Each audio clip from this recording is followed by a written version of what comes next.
Selamat siang Bu, saya Vigo Setiawan Pangaribuan. Di video ini saya akan menjelaskan mengenai laporan penelitian dan laporan praktikum. Yang pertama yaitu laporan penelitian. Laporan penelitian adalah suatu dokumen tertulis tentang hasil pelaksanaan suatu penelitian yang dibuat secara jelas, disusun menurut metode penulisan dan sistematika tertentu dengan bahasa yang lugas. Kedua yaitu laporan praktikum.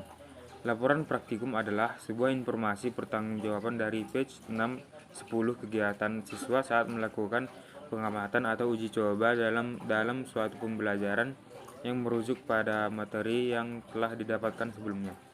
Perbedaan dari laporan praktikum dan laporan penelitian yaitu laporan penelitian berisi latar belakang penelitian dan analisis masalah, rumusan masalah, tujuan penelitian, kegunaan penelitian, asumsi, hipotesis, metode penelitian secara garis besar, serta teknik pengumpulan data dan pendekatannya, lokasi dan sampel penelitian.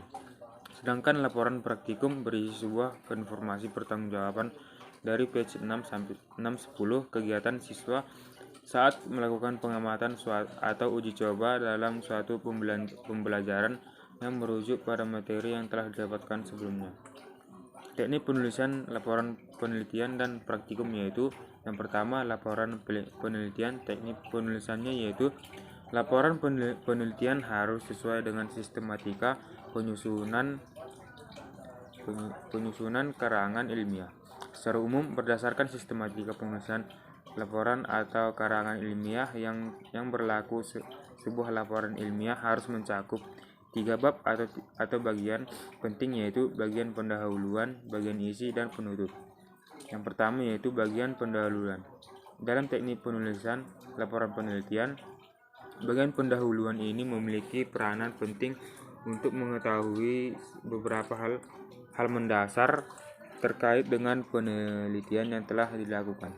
Oleh karena itu, bagian pendahuluan ini harus mencakup beberapa hal yang wajib ada dalam sebuah laporan penelitian, diantaranya yaitu latar belakang masalah, rumusan masalah, tujuan penelitian, manfaat penulisan, dan metode penelitian.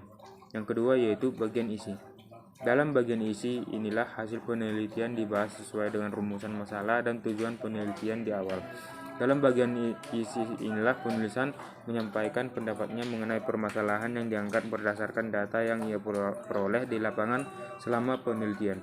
Untuk memperkuat argumen, sebaiknya penulis perlu menggunakan rujukan dari berbagai sumber, baik sumber tertulis maupun sumber lain yang dapat dipertanggungjawabkan kebenarannya. Yang ketiga yaitu bagian penutup.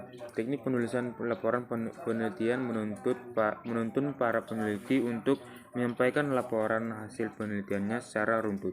Biasanya di akhir sebuah laporan penelitian ditutup dengan bab penutup. Bab penutup ini biasanya berisi tentang kesimpulan dan saran.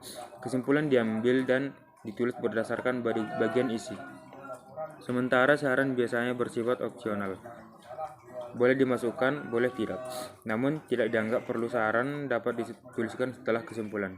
Saran ini biasanya disampaikan atau ditunjukkan kepada pihak yang terkait dengan penerapan hasil penelitian tersebut nantinya di lapangan. Teknik penulisan laporan praktikum yaitu 1. Tentukan judul laporan. Judul merupakan nama percobaan yang Anda lakukan. Judul laporan harus padat dan jelas. Beberapa orang terkadang mewajibkan adanya halaman judul pada laporan yang berisi nama laboratorium atau percobaan, nama siswa yang melakukan percobaan, nama pembimbing di laboratorium, dan tanggal percobaan. Yang kedua yaitu tentukan permasalahan yang Anda teliti. Anda harus menentukan hal yang akan Anda uji. Ini merupakan tujuan penelitian. Apa alasan yang mendasari Anda melakukan percobaan? Apa yang akan Anda pelajari di percobaan ini? Ketika Anda menjelaskan tentang tujuan percobaan, jelaskanlah tentang hal yang akan didapatkan dari percobaan dan apa yang ingin Anda ketahui. Ketiga yaitu tentukan hipotesis percobaan.